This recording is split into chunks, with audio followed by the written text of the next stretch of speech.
नमस्कार।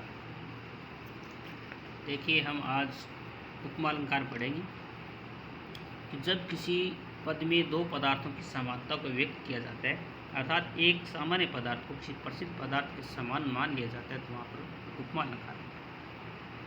अब उपमा अलंकार की हमने चार जो उसकी बात की थी कि पहला उपमेय है, दूसरा उपमान है, तीसरा वाचक शब्द है, चौथा साधारण। हमने एक छोटा सा उदाहरण भी देखा था कि चंद्रमा सा कांति में मुख्य रूप दर्शन तुम्हारा। इसमें हमने क्या कहा कि जो चीज़ हमारे पास होती है जिस प्रकार कोई कवि होता है वो वर्णन करना चाहता है किसी चीज़ का, जो वो सामान्य पदार्थ होती है। कवि किसका वर्णन करना चाहता है, यहाँ मुख्य की बात कर रहा है। और उपमान होता है वो हमारे पास नहीं होता है, अर्थात जो कवि अपने द्वारा वर्णित सामान्य पदार्थ की जिस प्रसिद्ध पदार्थ से क्या करता है, समानता करता है, व्यक्त करता है। वो कोई चीज़ कैसी है, जैसे मान लो कि उसने तुलना की प्रसिद्ध पदार्थ चंद्रमा से। तो एक उदाहरण देख लीजिए पहले कि चंद्रमा सा कांति में मुख्य रूप, ये दर्शन शब्द है तुम्हारा, क्योंकि जगह थोड़ी कम पड़ गई इसलिए थोड़ा सा ये लिखते हैं। आपने वाचक शब्दों की बात की थी कि वाचक शब्द आपको जरूर याद करने कि सा, सी, से, सम, सरिस, ईव, जीमी, सदृश, लो, तुल, गुरु, इमी और ईव, यानी ये आपको शब्द याद करना।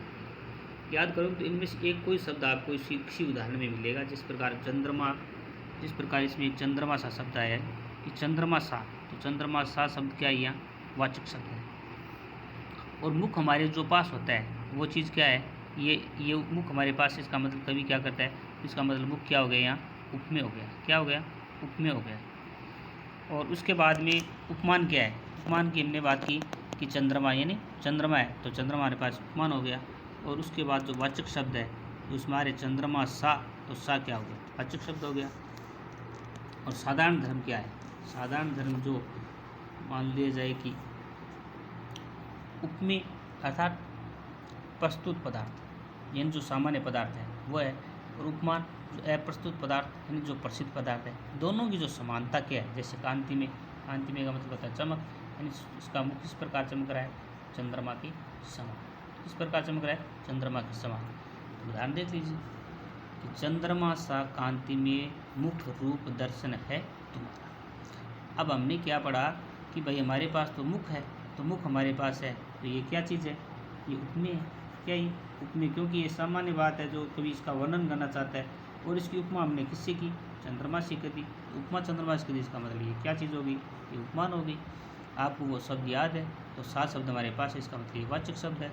और कांति में, इसका मतलब साधारण धर्म है। कांति में यानी चमक, यानी इसका मुख किसके समान चमक रहा है, चंद्रमा के समान चमक। दूसरा उदाहरण देख लीजिए,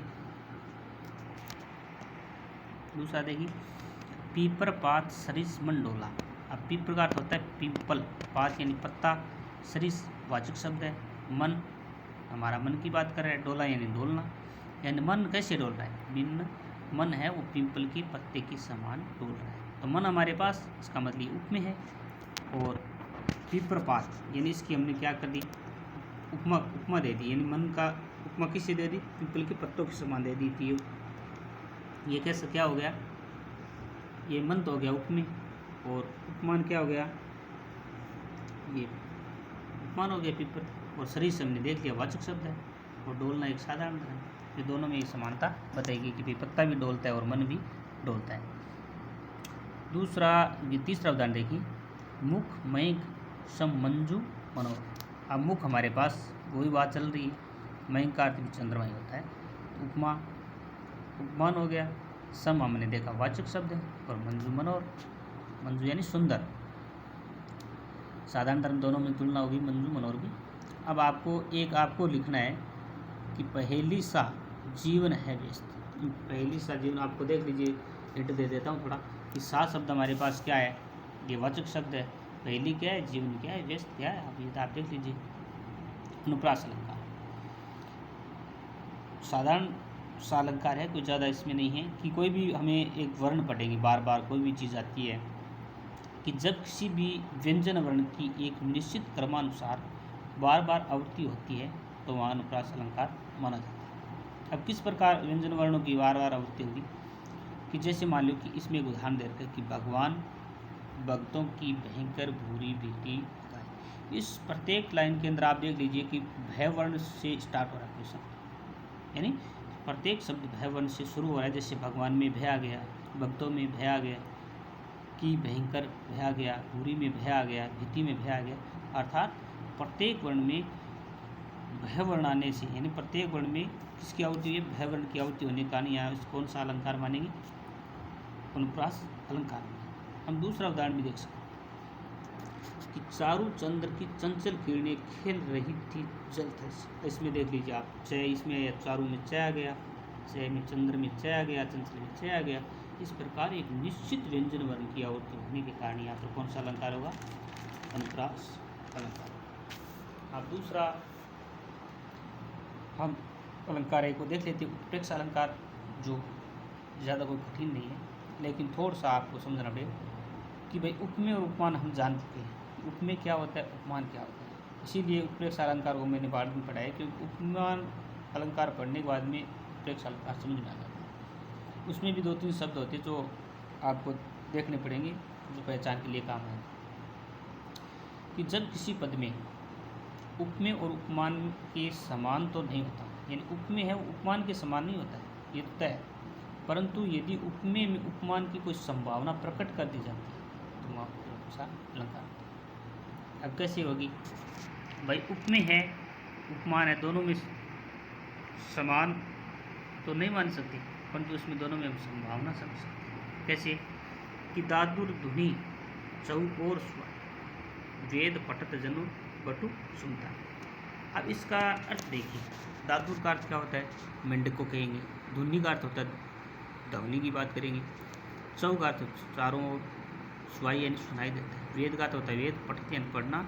जनु एक वाचक शब्द है इसके अंदर आपको पहचान के लिए। बटु समुदाय यानी समुदाय कोई वेद पाठ करता है।